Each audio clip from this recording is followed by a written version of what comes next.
Hi everyone, I hope you can hear me. This works? It does? Yes. So I'm Alex, I'm a postdoc at LMU in Munich. I would like to thank the organizers for giving me the opportunity to talk about migration here. So I'm going to just jump right into it. When you talk about planet formation, planet-disk interaction is basically always there, especially in the early phase when the disk is there. And if we plug a planet into a disk, what you'll see is that as the planet interacts with the disk around it, it forms these spiral arms, which have been talked about so far, and also starts carving substructures in the disk. So in this situation, we have a two-way process where the planet torques the disk, carving gaps. The disk torques the planet, sending it one way or another radially. And so we're going to talk about planet migration here. And in principle, we can talk about three distinct regimes. So if we hold the planet fixed radially, it would want to start carving a gap around its orbit, right? And so we can think about three different regimes. In regime one, the planet would drift inwards or outwards, would drift one way much faster than the gap opening timescale. We call this a type 1 migration regime, where the planet has a very weak effect on the background disk. It's just drifting through it, and you can almost analytically calculate where the planet will be at any given point. The flip side is where the planet opens a gap much faster than its migration timescale. And we call this a type 2 regime, where Jupiter maybe falls in, where now there's a deep gap, the planet shuts off the torques that would act on it, and is now just forced to drift alongside the disk flow. So if there's a viscous disk, it will drift at the viscous velocity. And there's a third regime in between, which is a bit less known, the so-called feedback regime, which happens when planets migrate on gap opening timescales. And what happens then is you see this asymmetric gap with the planet sitting somewhere here, and now the planet's interacting with its background disk, which feeds back onto the planet's migration track, and that's why it's called a feedback regime. So by the time of PP7, the Protostars and Planets conference a couple years ago, a map had been constructed with the different migration regimes as a function of planet masses, as well as this viscosity. This axis is a bit tricky, and we need to talk a little bit more about this. And the other thing we need to talk about is that the fact that this map has been constructed with simplified models using isothermal equations of state, for example, so ignoring the effects of radiation transport. And so we need to attack both of these questions. So, first of all, what happens about turbulence? There's a lot of heated discussions over the course of this workshop and maybe a little bit this conference yesterday about how turbulent disks are. And so far, most evidence points to low viscosity in the dead zone where planets form, which will be around here. So that this disk is MRI not active, there's magnetically not active. There's some weak instabilities. Maybe there's an alpha, 4⁻⁴, maybe even much less. And this is the regime we care about. So we're going to go with that for now. And secondly, we need to think about how disks respond to thermal perturbations. Disks are not isothermal objects. If you were to add a perturbation here, let's say a spiral, the disk must cool both by emitting heat into nothingness of space or just diffusing this excess heat into the disk midplane. And even though maybe you can argue that this cooling timescale might be very rapid in the outer disk, and you can call it quasi-isothermal, this is really not the case for the dead zone, especially as you go further in. The disk is optically thick, it's really hard to cool, and we need to take into account radiative processes. So if we revise this map, it would look maybe something like this. This is the region of interest, low viscosity, alpha maybe much less than 10⁻⁴. And now we need to think about how radiation changes the three regimes, the migration in type 1, type 2, and in the feedback regimes. So I'm not going to bore you too much with the type 1 and feedback regimes because, as it turns out, if you lose viscosity, you lose the typically positive corrotation torque. And the planet just has to drift inwards because the Lindblad torques are always there. The planet keeps pushing inwards. It's just a matter of how fast. And if you want to complicate things even further, when we include this non-isothermal disk response with radiative cooling and so on, you find that you can actually generate an even negative extra torque, which keeps pushing the planet in. So this one doesn't work. We need to keep somehow planets from falling onto, going all the way in. In the feedback regime, it's a little bit more complicated, but still migration remains inwards, and you can maybe use this cartoon here to explain this sort of hand-wavily. If I let this planet continue inwards, this gap edge gets progressively more asymmetric, and the idea would be that the backside gets so empty that it just shuts off the negative torques. But as it turns out, this configuration is Rossby unstable. This density contrast is so steep that we break vortices into here, and these vortices act as turbulent diffusion to sustain a non-zero negative torque. And I'll show you this in a movie here. So on the left, you see the planet opening a gap. Here we see the so-called vortensity, which is just a tracer of vortices. I won't go into that too much. and that you see as the planet's approaching this point here, it stalls basically. But now on the left, you're going to see a burst of vortex activity about now. So now there's a constant stream of small-scale vortices refilling the outer gap edge, pushing the planet inwards in this feedback regime. And now the planet has to eventually just climb over its gap edge, scatter onto the other side, and repeat the process. A new gap, new vortices, just keep pushing inwards. The point here is that we can't stop these planets unless they open a deep gap. So we need to think about this type 2 regime, which sounds a bit scary. Only Jupiters do that. Not anymore, actually, because the inner disk is so razor thin that the gap opening mass is so low, it can actually be of order a couple Earth masses at 1 AU, if we subscribe to the idea that viscosity or turbulence is quite low. And so if we take this map of all the exoplanets we've seen so far, and ignore arrow bars and express these planet masses not in terms of the Earth mass, but in terms of the gap opening mass, the so-called thermal mass, you find that this entire population falls above the thermal mass, or the gap opening mass. So sometimes much, much more than that. And so the takeaway here is that it's very likely that all disk-formed exoplanets must have experienced some form of gap opening, some form of type 2 migration during the formation process. So we can still grow the planets, nicely migrating them in type 1, but at some point they must go into type 2. So the question now is, how is the type 2 regime affected when we include radiation transport? And the spoiler is that it does, but let's see how this happens. So I'm going to show you a simulation here of a model with a planet embedded into a disk. The planet is a 7 Earth mass object. It's supposed to be the representative of the Kepler and K2 samples, which are of order 6 Earth masses. And this simulation will not include cooling. So this is going to be our control. And I'm going to maybe stay close to the screen here. Right, so I have control. So you can see the planet immediately develops a gap region. You can think of this quantity as orange signifying low density. So this is going to be the gap region. Blue is high density. So these are the gap edges, right? And so the planet is establishing a gap region, and as the simulation develops, you can see that there's a very steep contrast between the gap region and the inner gap edge. And this steep contrast is not Rossby stable. So over time, you will see that this contrast steepens to the point that, there we go, we form a ton of small-scale vortices in the inner gap edge. And what these do is they, again, act as turbulence. They refill this inner gap edge, which generates a positive torque, and sends the planet the other way, outwards. Now, of course, the planet will do the same thing on the other side. High density here, high density here, low density here. Push the planet to that side, lo and behold, vortices appear again on the other side.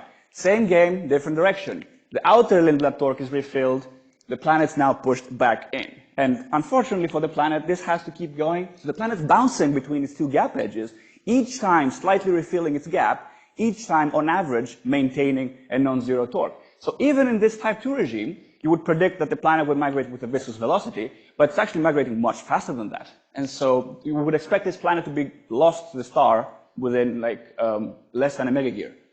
So that's what happens in a model without cooling. Now, the important one is the one that includes this. So it's going to start the same way. We're going to put the planet in here. A gap edge is established. You'll see a lot of small-scale substructures along these vortices at the gap edge. That's fine. This is just interaction between cooling and the vortices themselves. It doesn't really exert a torque on the planet. But the important thing, the crucial thing is, you notice as this simulation develops, again, think of this quantity as orange meaning low density. The gap starts to be carved from the backside of the planet all the way through. And this is going to take a little bit of time as this simulation develops. But you're noticing that compared to before, where there was a ton of corrugating material in the gap region, in the radiative simulation, the gap is completely void of material. And that's important because now the planet has essentially managed to completely wipe out all the Lindblad torques. It's not interacting with its gap edges, so no turbulent refilling, and it's just hanging out there. So you'll see in this model, as this keeps developing, the planet is essentially stalled. So this is going to take a little bit longer. It looks quite cool to look at, actually. It's a bit mesmerizing, but you can see the planet is completely stopped. So no migration this time. And that's important because this is not predicted, thank you, by models without cooling. So if you compare the two, you can see that initially the planets migrate the same way, but then once gap opening starts developing, the adiabatic model continues inwards without cooling. The model with cooling completely stalls. And you can see that the gap gets eroded from the backside, from the outside in, and completely empties. And this happens because, why? There's an intimate link between radiative cooling and gap opening. A lot of work has been done on this, but the basic idea is that spirals don't just dissipate angular momentum by shocking, but also by cooling, by radiative damping. And this damping becomes stronger as the cooling timescale decreases. So what happens if you start in an adiabatic, in a very slowly cooling optical stick disk with a cooling timescale of 1,000 local orbits, is that you open a partial gap, that partial gap cools more efficiently, therefore opens a deeper gap, which cools more efficiently, which opens a deeper gap, and you get this feedback loop where the gap completely empties from the outside in over very short time scales and completely stalls the planet. So this was the last piece of the puzzle to a very complicated map, which we're not going to talk about, but we have now finished the picture of how planets migrate in radiative disks. And I've only talked about this block here, but you can, in principle, summarize this gap into two regions. Either the planet moves or it doesn't. And crucially, this transition happens at about the gap opening mass, and it's really easy. Even a few Earth mass planet can do this in the inner disk.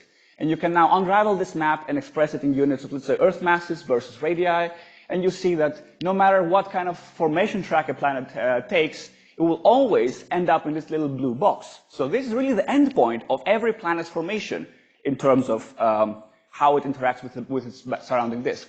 And if I want to be a little bit provocative, this kind of thing predicts that planets should eventually stop moving in this blue region, which is a little bit reminiscent of a scaled-up version of our exoplanet population. So we get our super-Earths, our mini-Neptunes, our gas giants. Maybe we can bring this back like inwards, maybe with high eccentricity scattering or any mechanism of your liking. But it's kind of cool in itself. It makes a prediction like that. Come on. Right. Doop, doop, doop. And now, of course, I've talked about how easy it is to open a gap, so maybe we can pile up a bunch of Earths in the 1 AU range, which is great because we need to populate those outer populations. We can't just have everything fall into the 0.1 AU range, but we still need to bring these planets from the AU scale to the inner rim. And things look a little bit promising for now, actually, because for one, we can cite planet-planet interactions. Planets are not formed, we don't have one planet per star, and you can, in principle, have a planet migrate inwards, carve a gap, slow down, stall, and then a second planet comes from the outside, locks into resonance, and pushes the inner planet further in. And this has been already shown by, for example, Sarate and Vilikla a few years ago that in the inner rim this is very much possible.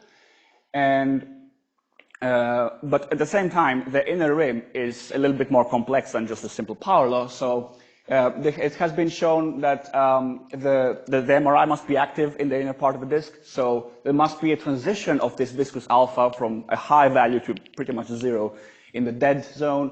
And so maybe there's a possibility that type 1 migration makes a comeback as we migrate further in. So the talk by Arturo earlier kind of hinted to that, which was quite cool. I barely just added your name just before the talk. And so not only that, but the inner rim is dynamically active, and so it may very well be that we have these bursts of accretion that Michael talked about, for example, that can refill the gap region, maintain an inward torque, and we can just keep pushing the planets in. The cool thing is the planets can't continue past the inner edge simply because there's no gas left. So the type 1 rates themselves are super low. So I'm going to leave this here, that the map is complete. We hopefully understand a bit better how planets migrate, and especially how easy it is to open a gap in the disk. And we'll be happy to take questions. Thank you.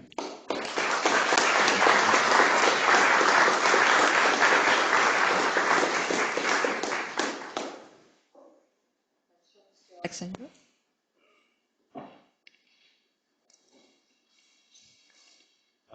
Hi, Artem Agishin from UC Santa Cruz. Thank you for this talk. That is very impressive simulations. So I have a kind of, I'm not a simulation person, so I'm just curious about what your thoughts are on one process is that vortices, so this gap, this will create pressure bumps that can accumulate dust, right? Yes. The vortices are efficient structures to concentrate dust at their centers, but that if you include the back reaction of dust on the gas, that also tends to destabilize and kill vortices. So my question is, well, what do you think about that?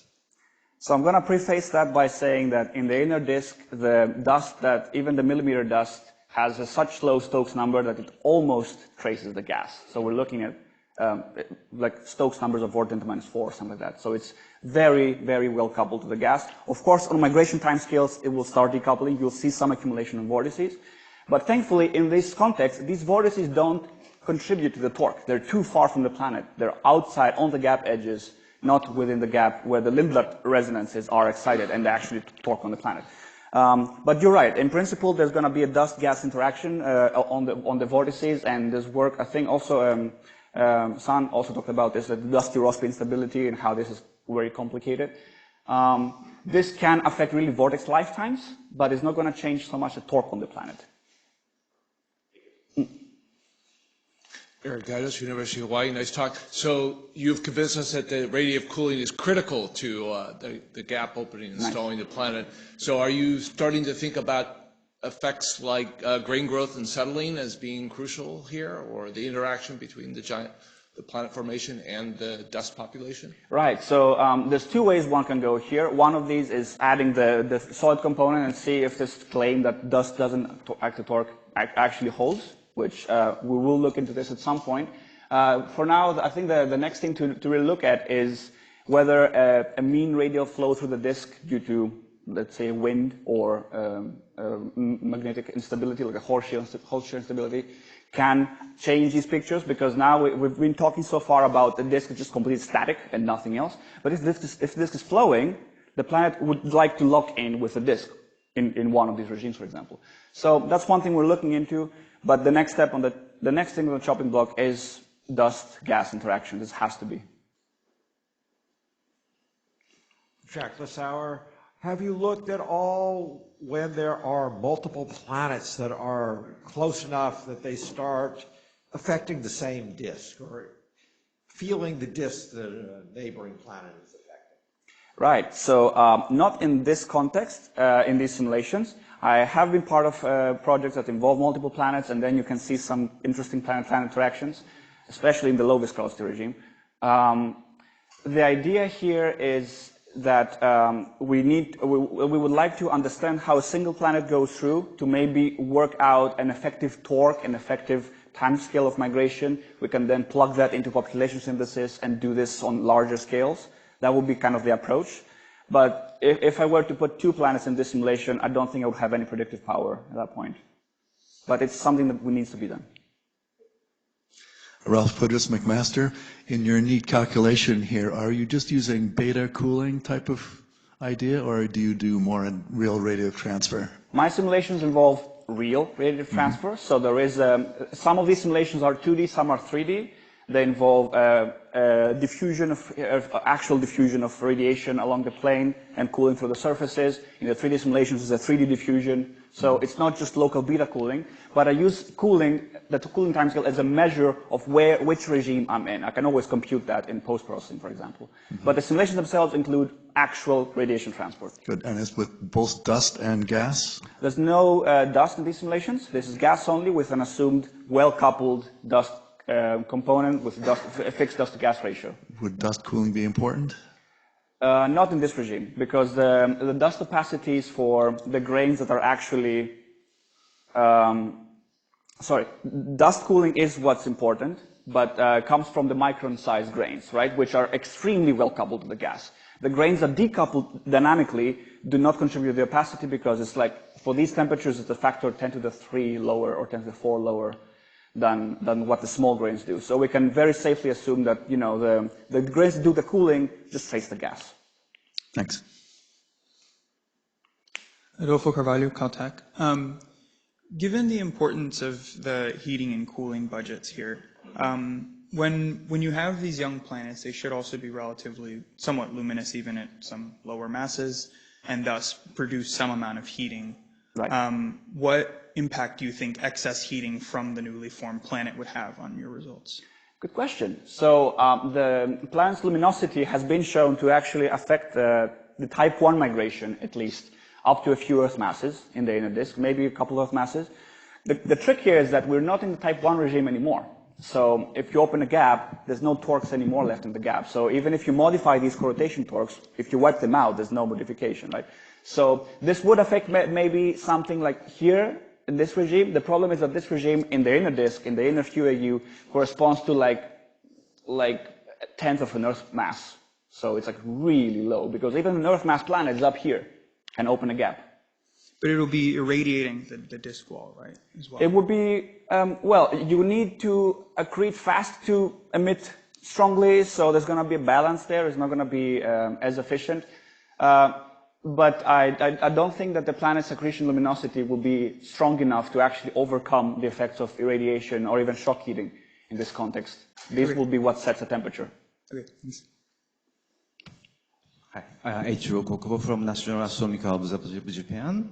So let me confirm, so the direction of migration depends on the global structure of the gas disk. So, but you have, for example, the type of migration inevitably leads to inward, and also your figure, you have some inward migration or something, right? Yes. But you assume some disk profile for this